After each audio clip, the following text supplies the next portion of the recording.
যেমন রনি ওনার ক্ষেত্রে আপনি দেখুন, ওনার পোস্ট দেখুন, কাউকে অপমান অপদস্থ করতে গেলে একসময় প্রকৃতি নিয়মে সেটা ফেরত আসে। খালেদা জিয়ার ছবিকে বিকৃত করার প্রতিবাদ জানিয়েছেন উনি। বিএনপি চেয়ারপারসন খালেদা জিয়ার আইনজীবী, বিএনপির আইনজীবী সম্পাদক সানাউল্লাহ ওনার ব্যাপারে সে প্রমোট করে ফেসবুকে পোস্ট দিয়েছেন।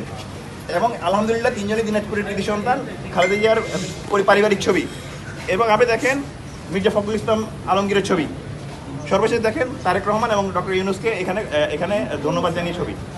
আরও রয়েছে সবগুলো দেখেন উনি ওনার রাজনৈতিক পরিচয় আসলে বিএনপি ব্যাকগ্রাউন্ডে। তাহলে আসলে কিভাবে মিথ্যাচার করে জামাত নিয়ন্ত্রিত, আমাদের কথা হলো হুয়েভার হি ইজ, মেশিনটা কোন প্রতিষ্ঠান থেকে আনা হয়েছে সেটা কোনো ফ্যাক্ট হওয়ার কথা না। সে যদি বলতে, তার যদি মেশিনের কোনো ত্রুটি রয়েছে কিনা, মেশিনকে আসলে ওয়েভার মেশিনে কোনো ফল্ট রয়েছে কিনা, আপনি সেটা এর করুন। আমরা যদি বলি বর্তমান বিশ্ববিদ্যালয়ের যিনি উপাচার্য রয়েছেন তিনি তো বিএনপির জাতীয়তাবাদী শিক্ষক পরিষদের সভাপতি ছিল, তাহলে কি বিশ্ববিদ্যালয়টা বিএনপির প্রোডাক্ট হয়ে গিয়েছে? সুতরাং আপনারা মিথ্যাচার বন্ধ করুন, আপনারা শিক্ষার্থীদের ম্যান্ডেট নেওয়ার চেষ্টা করুন, শিক্ষার্থীদের অধিকার আদায়ের ক্ষেত্রে কথা বলার চেষ্টা করুন। সেগুলো না করে আপনারা যদি মিথ্যাচার করে যাচ্ছেন এবং কী করে গিয়েছেন আমরা সেটাও কথা বলছি। আমার বাম হাতের দিকে আসি। এবার ছাত্রদল এবার কি করেছে? ছাত্রদল আজ কেন্দ্র দখলের চেষ্টা করেছে তাজউদ্দিন হলে। ভিপি এজিএস সহ গিয়ে সেখানে কেন্দ্রের ভিতর প্রবেশ করার চেষ্টা করেছে, সেখানে সুস্পষ্টভাবে বলা হয়েছে কেন্দ্রের ভিতরে প্রবেশ করতে পারবে না।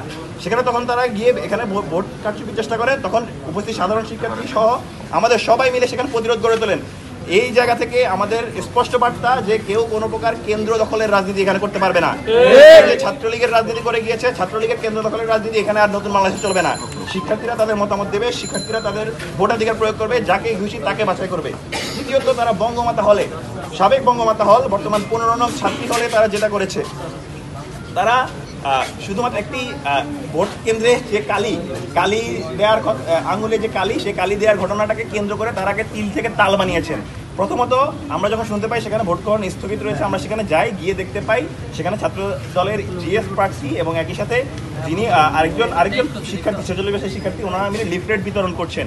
কিন্তু সাংবাদিক যখন তাদেরকে রেড হ্যান্ড ধরলেন, যিনি ছিলেন শিক্ষার্থী 46 বছরের, উনি সেখান থেকে সটকে গেলেন। কিন্তু জিএস প্রার্থী বলছেন এই জিনিসগুলো আমরা আনিনি, বরঞ্চ বলছেন এই জিনিসটাকে শিবিরই এনে এখানে রেখেছে।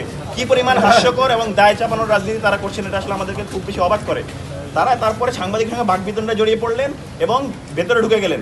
এরপরে তারা কি করলেন, একদল ছাত্রদলের ভিপি প্রার্থী সহ একদল ছাত্রদলের নেতাকর্মীকে নিয়ে খুবই অন্যায়ভাবে ভেতরে প্রবেশ করে একদম সরাসরি ভোট কেন্দ্র পর্যন্ত চলে গেলেন এবং ভোট কেন্দ্রে গিয়ে মব সৃষ্টি করেছেন, সেখানে গিয়ে ভোট বাড়ানোর চেষ্টা করেছেন, জালিয়াতি করেছেন। সেখানেও আবার তারা প্রতিরোধের মুখে পড়ে।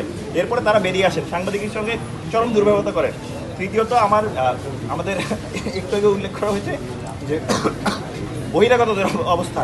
বহিরাগতদের অবস্থান চরম আশঙ্কাজনক। আমরা কিন্তু আজকে অলরেডি দেখতে পেয়েছি রবীন্দ্রনাথ ঠাকুর হল থেকে ছাত্রদলের কেন্দ্রীয় নেতা আটক করা হয়েছে। সেই জায়গাটা আমরা দেখতে পাচ্ছি কি পরিমাণ ঝুঁকির মধ্যে আমার প্রশাসন কি পরিমাণ উদাসীন রয়েছে একটি বিশেষ দলের প্রতি, সেটা আসলে দেখা যায়। বাকশেষের ব্যাপারে আসি, গণতান্ত্রিক ছাত্র সকালবেলা তারা মব তৈরি করলেন, অভিযোগ যদিও আমাদের প্রভোস্ট স্যার সেখানে বলেছেন যে 100 গজের বাইরে করতে পারবেন, লিগ্যাল গ্রাউন্ড রয়েছে, ধরে নিলাম আমাদের লিগ্যাল গ্রাউন্ডের ব্যাপারে তাদের অভিযোগ রয়েছে, তারা সেখানে অভিযোগ দিতে পারতেন, তারা প্রভোস্টের কাছে জানাতে পারতেন, রিটার্নিং অফিসারের কাছে জানাতে পারতেন। তারা সেটি না করে কি করেছেন, সেখানে পরিকল্পিতভাবে মব তৈরি করেছেন, সেখানে লাইভে গিয়ে আমাদেরকে সেখানে বিকৃতভাবে উপস্থাপনের চেষ্টা করেছেন। এগুলো কোনোভাবেই নির্বাচনের সুস্থ পরিবেশে আসলে রিপ্রেজেন্ট করার মতো আচরণ না। এবং সর্বশেষ আমরা দেখতে পেয়েছি গণতান্ত্রিক ছাত্র সংসদের একজন প্রার্থী তিনি অন্য হলের কেন্দ্রে গিয়ে করছেন। এগুলো সবগুলো আসলে কি নির্বাচনের আচরণবিধি লঙ্ঘনের জায়গা পড়ে। এবং প্রশাসনের ক্ষেত্রে যে জায়গাগুলো আমার ভাই উল্লেখ করেছিলেন যে ওনাদের সার্বিক অব্যবস্থাপনা রয়েছে, ওনাদের যে ত্রুটি রয়েছে, এবং 2টা কেন্দ্র রয়েছে যেখানে আসলে 2 ঘন্টা পরে আসলে 1 ঘন্টা পরে নির্বাচন কার্যক্রম শুরু হয়েছে। 3 কেন্দ্রে সাময়িক সময় স্থগিত ছিল।